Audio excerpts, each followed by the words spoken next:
nu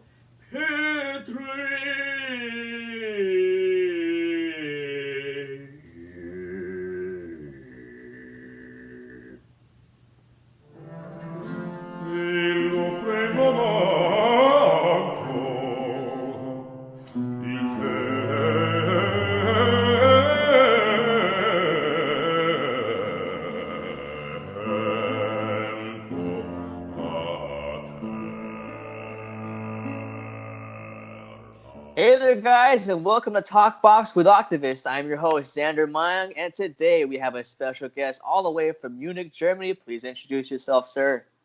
Hi, I'm Joel Frederiksen. Hi, nice to meet you. So, Mr. Joel is known for his amazing Basso Profundo voice. It's quite amazing, but you'll notice, can you say hello for us, Mr. Joel? Hi, hello, yeah. You'll notice it doesn't sound quite like Glenn Miller's or Eric Holloway's. Could you describe your voice type for us, if you please? Well, actually, when I did one of my recordings called O Felice Morire, I actually called myself a Coloratura Basso Profundo. And that goes back, that has a little story to it, actually. I was studying with a guy named Myron McPherson, who was teaching at Juilliard and other schools in New York. This is back in the 90s. And Myron was quite a famous coach, a real crazy guy, but brilliant guy. And one day, as we were working on a bunch of repertoire with a lot of coloratura in it, which is something I've always liked to do, the fast-moving notes, the coloratura Yes. stuff. And I always felt I had an aptitude for, but I also just liked the music. He just said to me, "You're a Coloratura Basso Profundo," and I said, "Okay." I never heard that before. I said I never heard it before, and then I decided, well, I'll say that. Okay, I'm a Coloratura Basso Profundo, and I think that's what I am. I mean, now if I write on a CD or if I write on a program, I don't write all that stuff, I just write bass, but a basso profundo, that's a voice that takes a while to mature and to kind of maybe even find out that you are really a basso profundo. I thought I was maybe a bass baritone actually for a long time when I was younger, before the age of 30, I would say. And around the age of 30, when I was in New York studying with a different guy named William Schumann, also a very famous teacher, he opened up my voice the very first lesson just by getting me to just open up the whole chest voice, just sing straight out, let's say, just no cover, nothing, And he told me within, I would say 15 minutes, he said, "You're a basso profundo." And I was just starting. I was around beginning of my 30s. And he looked at me and he said, 45. And I was like, what? What do you mean? What, 45?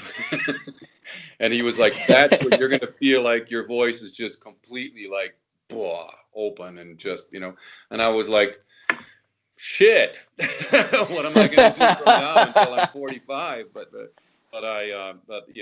I've been working since about that time, actually, as a self-employed singer, so I've made it this far. That's nice.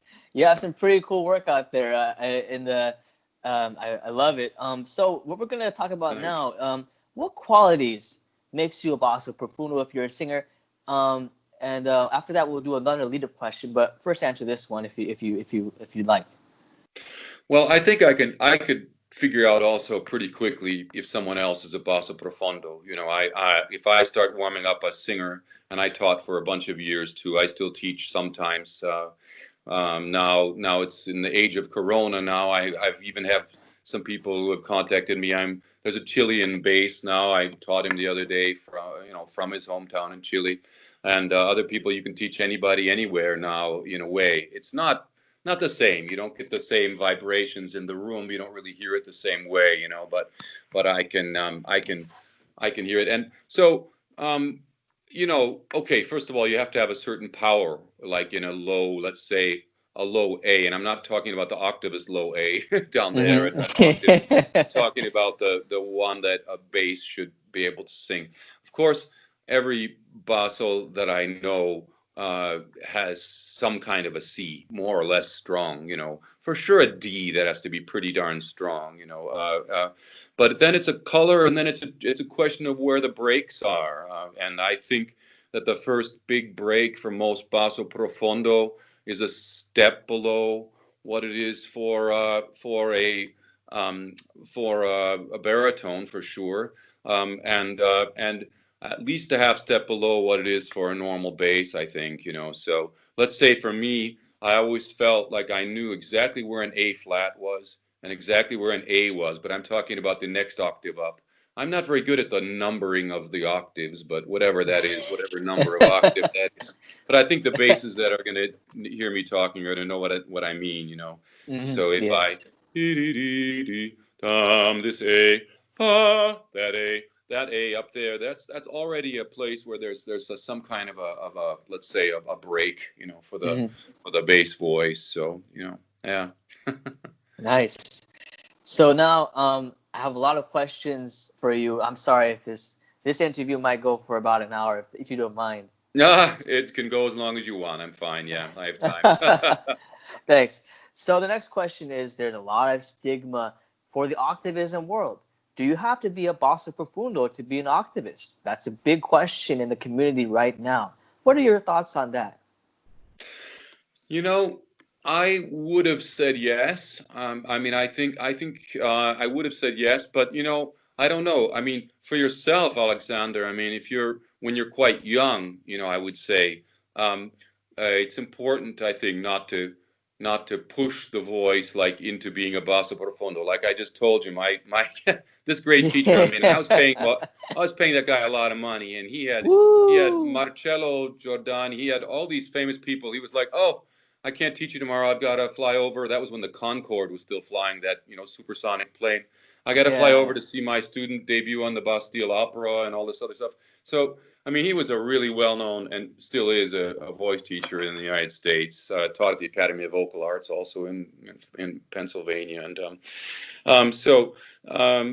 he really said, it takes time, and I think you have to take time. So I think there are techniques that one can learn in order to sing those notes anyway. You have to. I do too. So let's say when I was singing this Rachmaninoff stuff that I was doing, and I was supposed to get at least the subtonic note there of a low F, really the low octavist F, Wow. which kind of came out, it was but it's a special technique, it's almost it has to do with the vocal fry and also with a special special way of using the vocal cords. I used to use that more, and sometimes I've even used that on some of my CDs.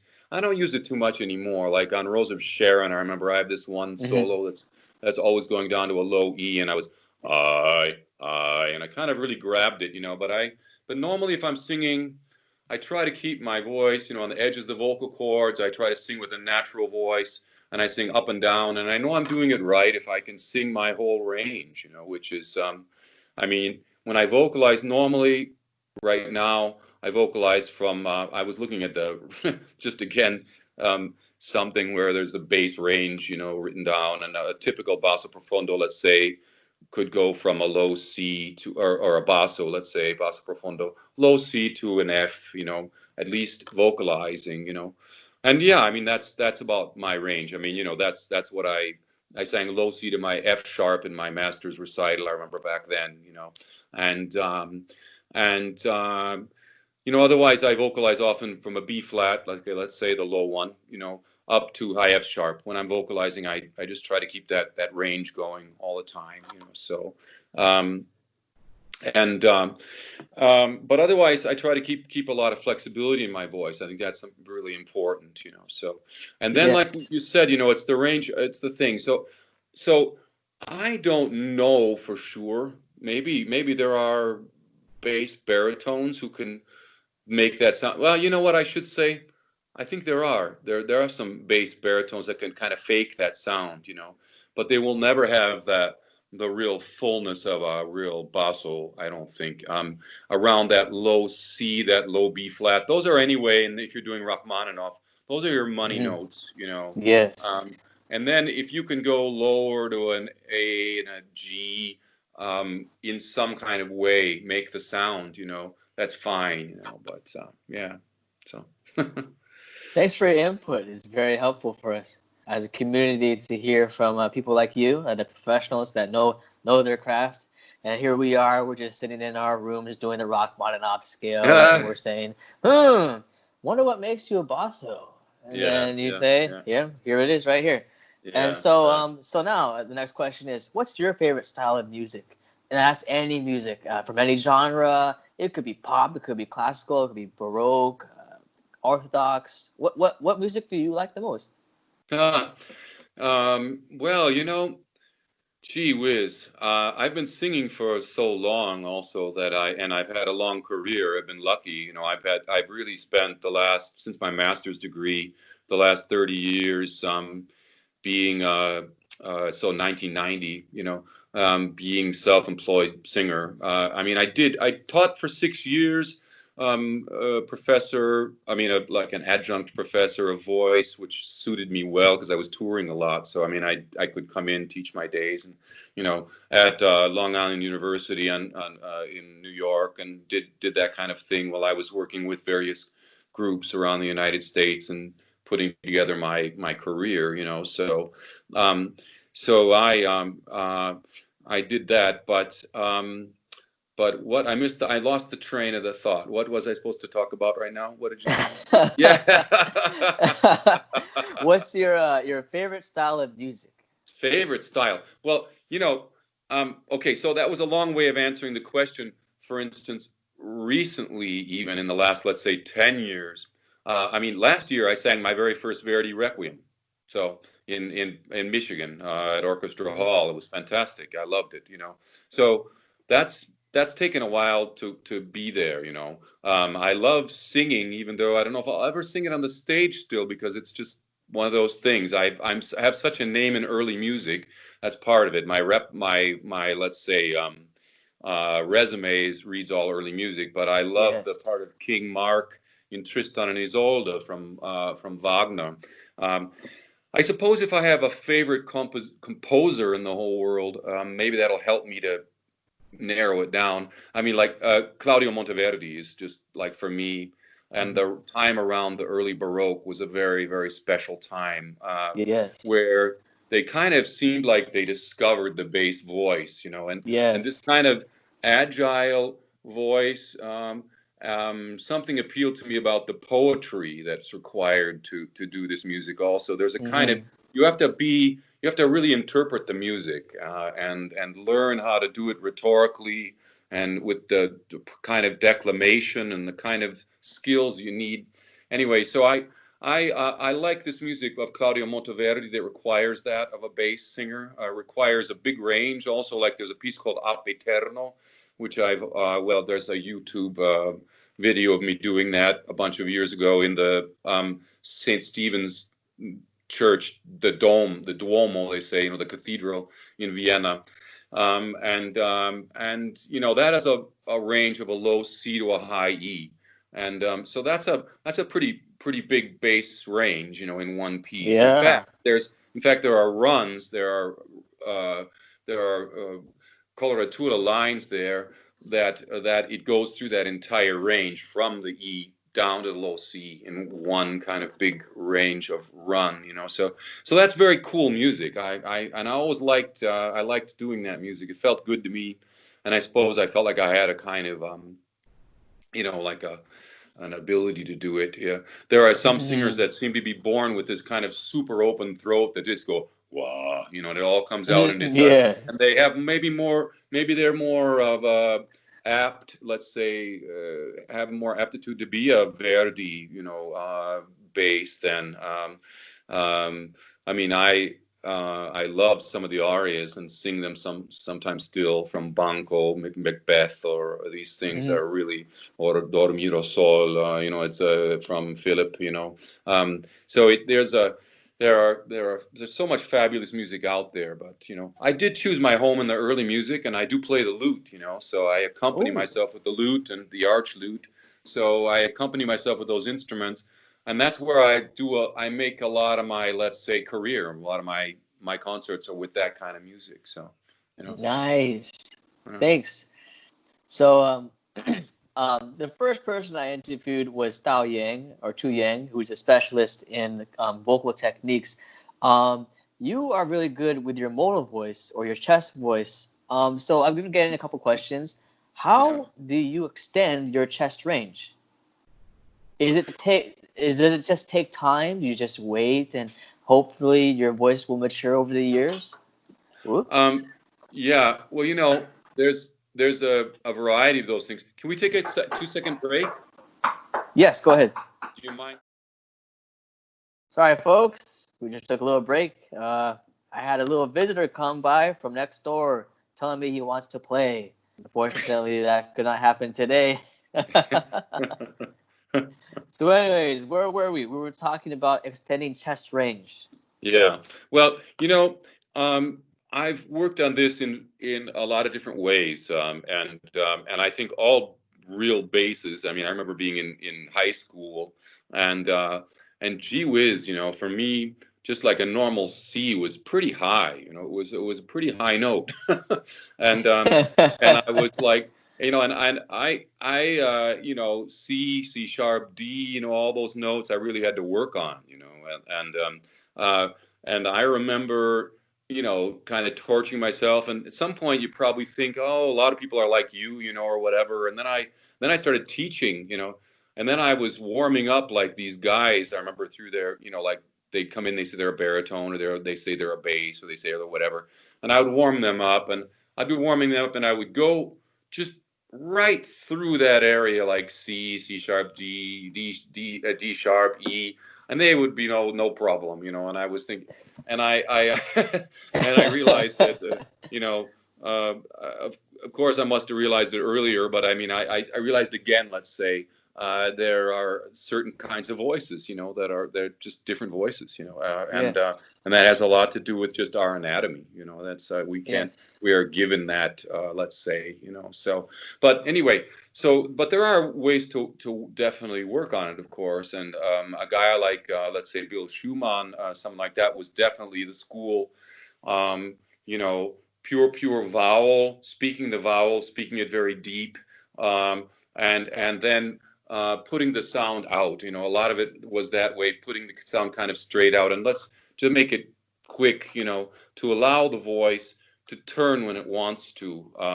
And he was opening it up and opening me up to a D, so that I was very much in the modal voice, let's say, up to a D for sure. And then maybe around E flat, and E and these notes for sure. Well, for sure at E always. The voice would cover or turn, let's say, Mm-hmm. And that helped me a lot. It helped me a lot in that time, and then I stopped working with him for various reasons. A lot of times it was, various things. But then other people have worked on it in different ways, from going through the falsetto. I had a lot of teachers trying to go through the falsetto with me, and really going through the falsetto into the modal voice always, but going really, really, working in a very, very light way, let's say, Yes. and that was also very interesting, you know. And in the last lessons I had, which weren't all that long ago, actually, I finally decided I'm gonna. I would do like a lot of singers do, kind of study on and off. Let's say, you study for a while, then you kind of stop for a little while, then maybe you think, oh, I need to do this repertoire, or I need to prepare myself, or I'm having a little problem here, or something like that. You go to Mm-hmm. somebody you trust, and you get some input.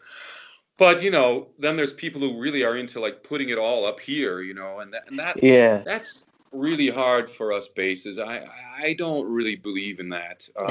But that said, I do have a very I make very conscious use of my head voice and my chest voice, Yeah. and I know exactly where I am always, So when I'm warming up, I rarely consult the piano, but whenever I do, I know exactly where I am, what notes I'm on, because I know from the feeling, and I know from the what I'm doing, what I need to do to make those sounds. So I think the best way is, though, I mean, I always, when I'm starting with a singer, when I'm starting with a student, for instance, I look for the strongest, most open, easy modal, let's say, voice, the chest voice that I can find a good vowel, start working on that, and then just go like this with the voice, up and down, working it out, to the extremities. So, Yes.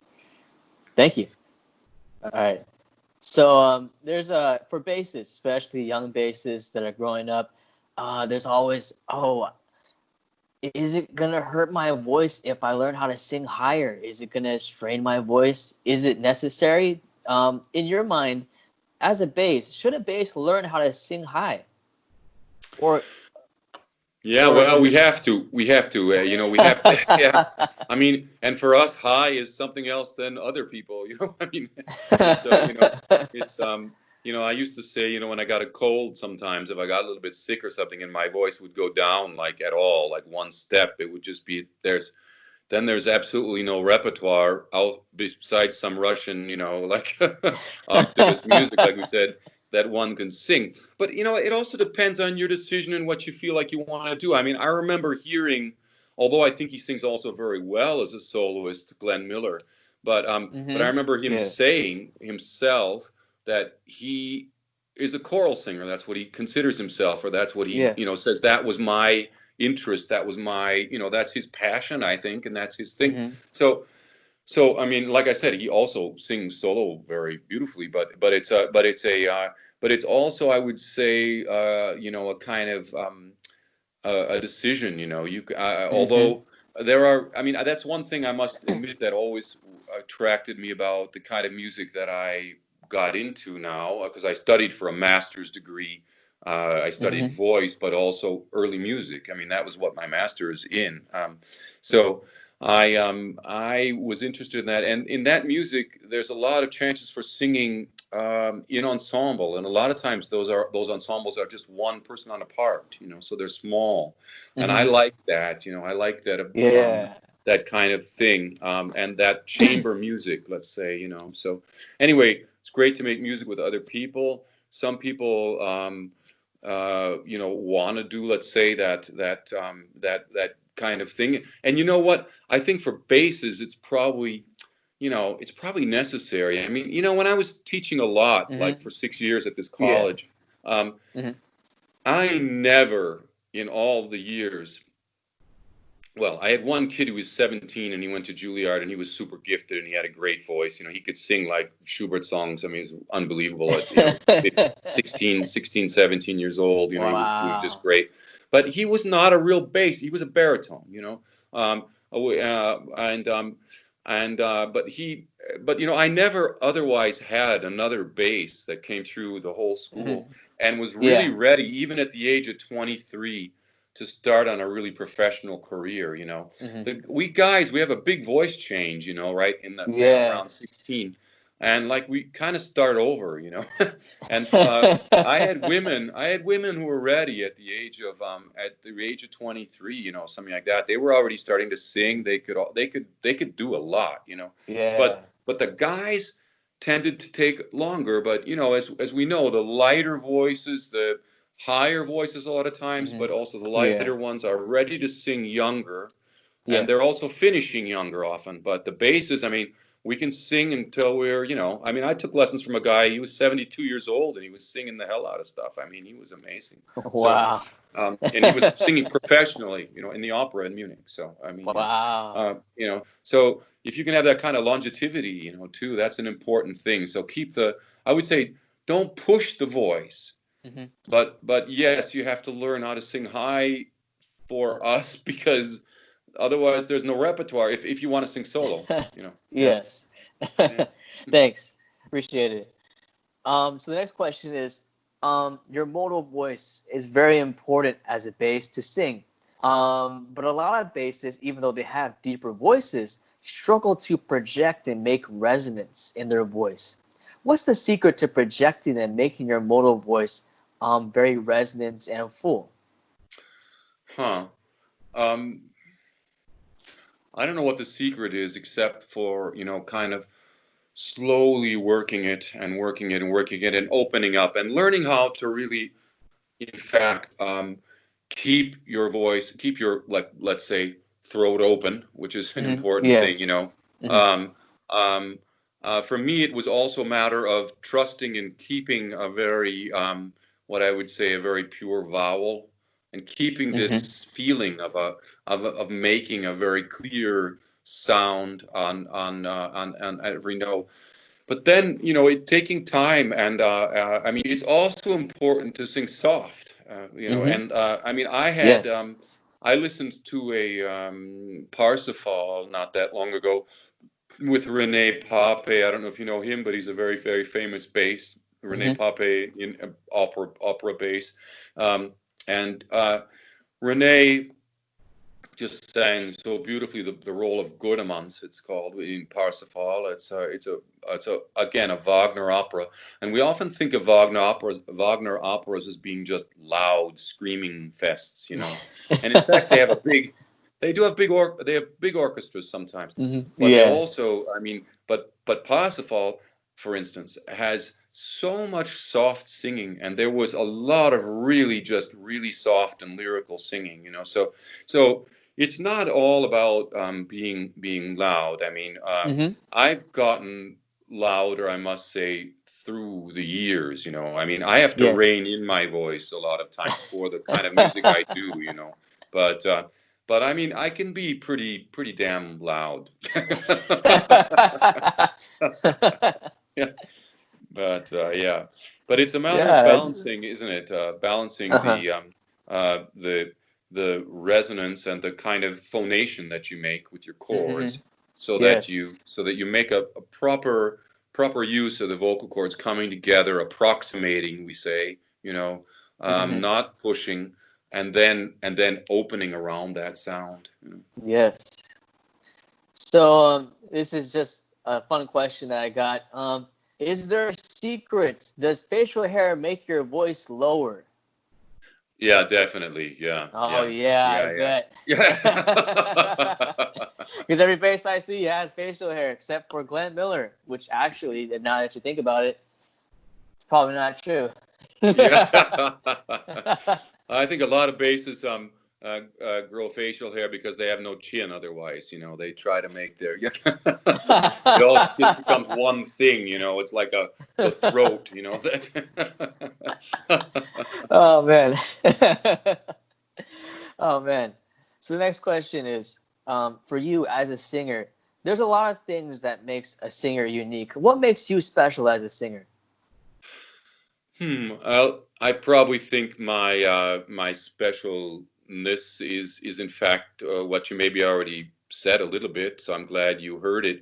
Something is a kind of ability to be very light and intimate with my voice, and not being afraid, let's say, to go way back, and to be very very quiet. Other than that, I think I mean, one of the people who sought me out bunch of years ago, he went to Venice to hear me. I sang in the St. Mark's Cathedral in Venice, and he came from Poland, to see me and stuff. And he was looking for a bass to sing with a very famous early music soprano named Emma Kirkby, and she was my superstar. She was like one of my heroes when I was younger, and so I was like thrilled, that they would want me to sing with her. But they were looking for someone very specific. In fact, they had recorded all these sacred motets from a guy named Michał Żeleński, a Polish composer who composed a bunch of things around the beginning of the 17th century. And these things were a lot of coloratura, a lot of medium low range coloratura, which is not that easy to do sometimes, it seems like. Yeah. And then with a lot there, and then there was always, there came like a low C every once, like often, so they had a guy, apparently a Polish bass, who was a really, really good singer, I guess. He recorded, and they actually recorded the whole CD with him. They recorded these duets with Emma, and which were like 6 motets and then 6 solo motets just for bass. And the whole time they were fighting with him, and they were like, "Oh God," and the conductor wasn't happy, and they tried, and they recorded the whole thing.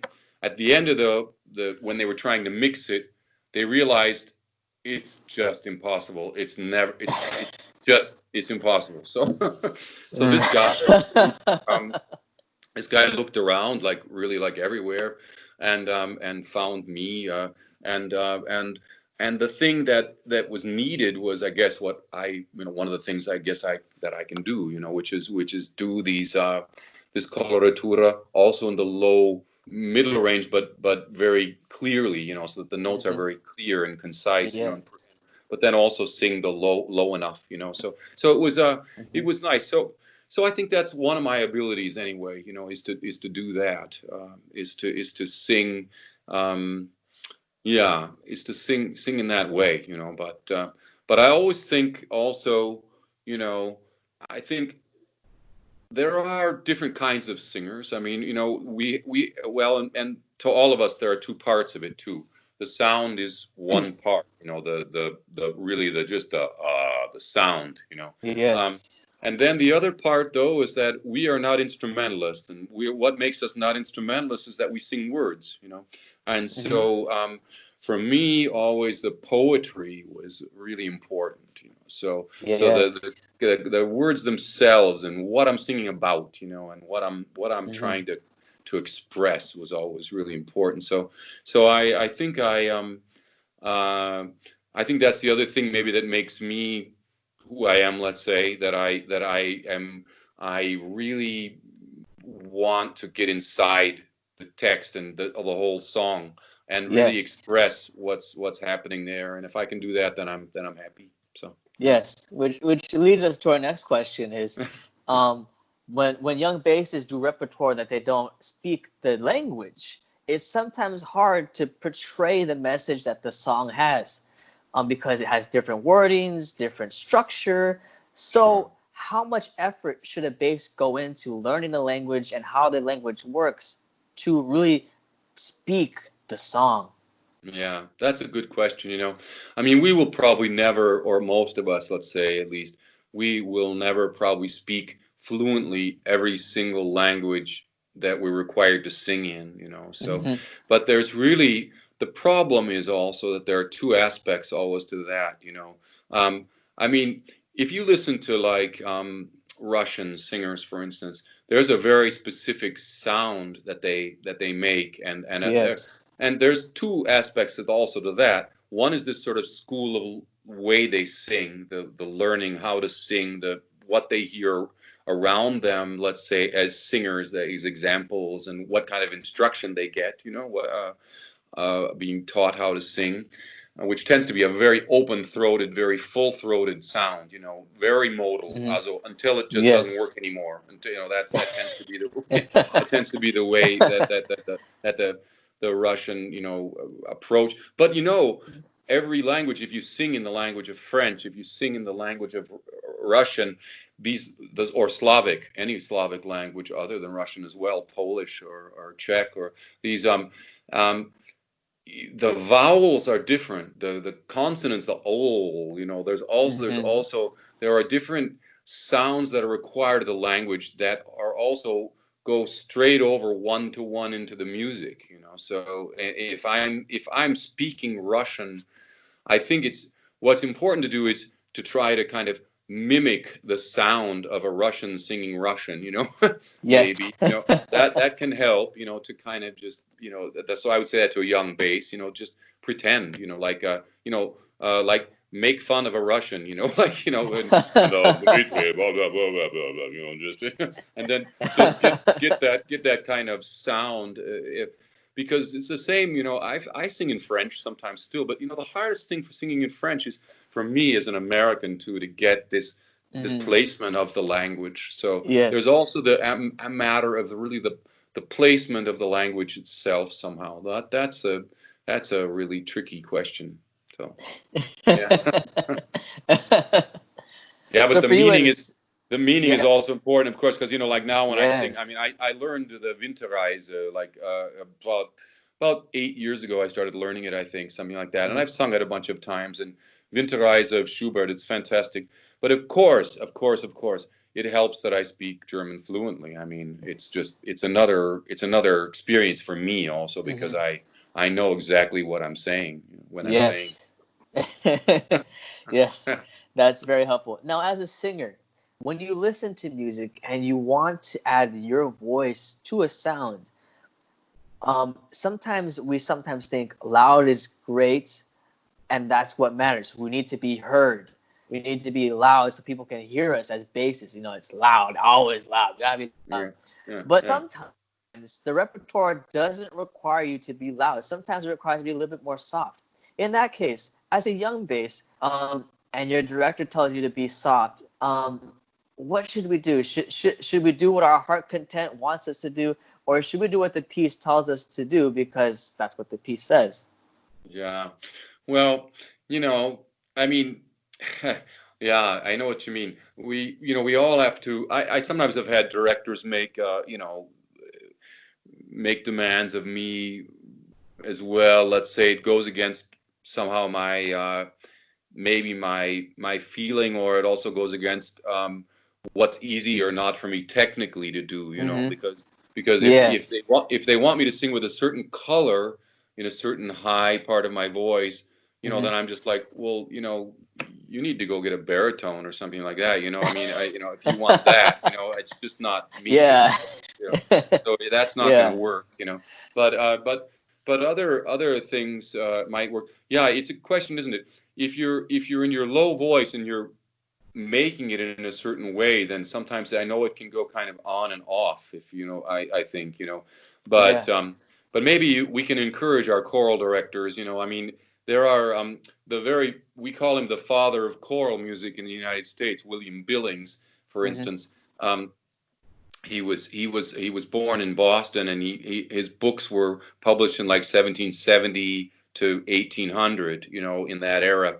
And he wrote in one of his books, The Singing Master's Assistant, he wrote that choral music should be kind of like a pyramid.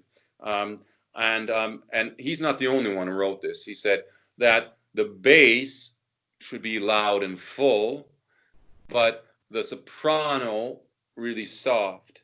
And that and other choral conductors, even a guy I just worked with, Andrew Parrott, he's a very famous early music conductor. I was just singing with him in December a bunch of things.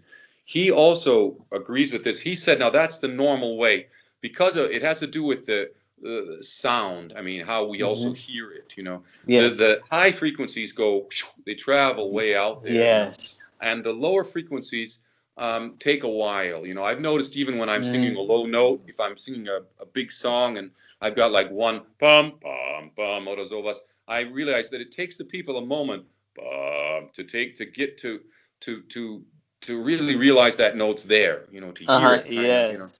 So I always try to be aware of that, sing it, let's say, long enough or full enough or whatever, to try to make sure it's very clear. So, but anyway, that's one way. I think this pyramid of sound, I think the bass can be a bit louder. Also, he says that's a very interesting concept, though. That's very early also in our repertoire. That's also very hard for most of us.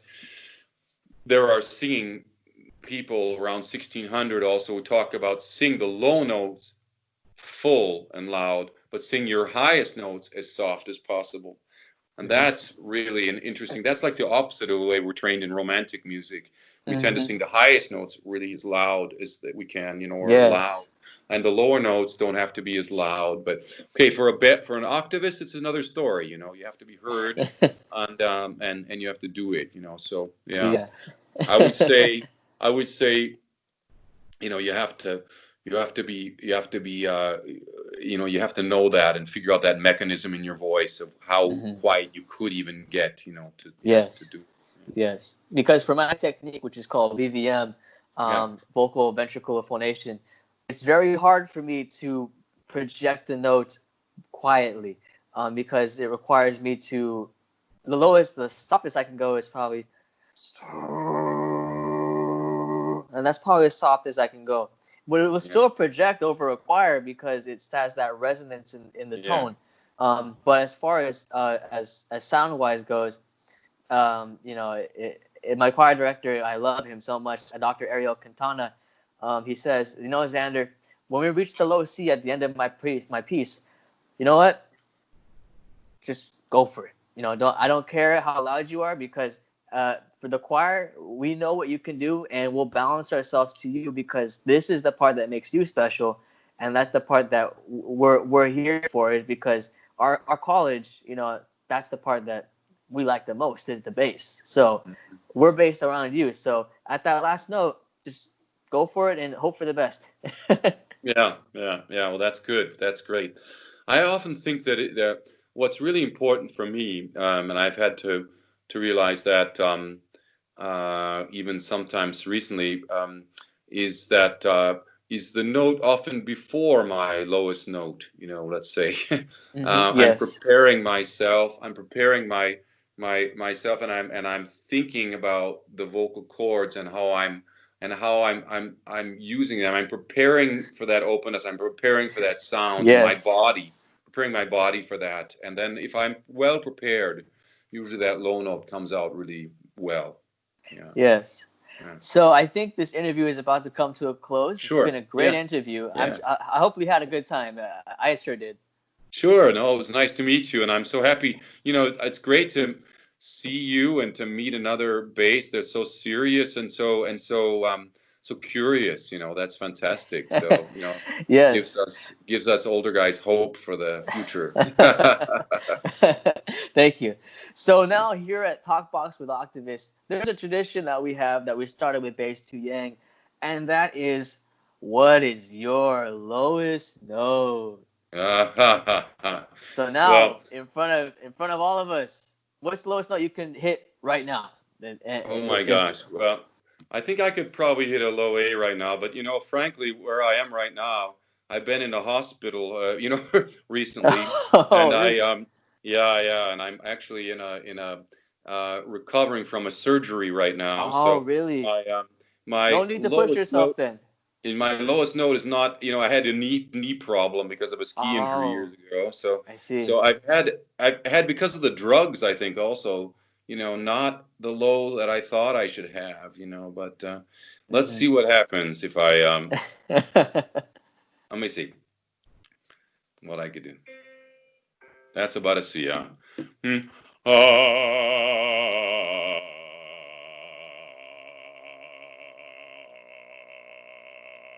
So what do we have there? Oh, that's a C.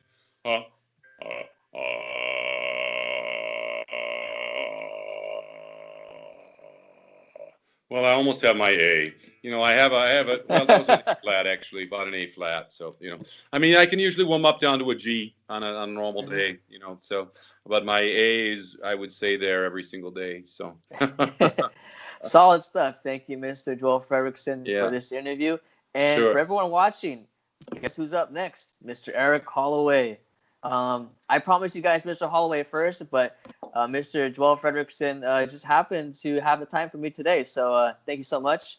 And hope you guys enjoy this video and what you've learned today. I really learned a lot, and I really enjoyed it.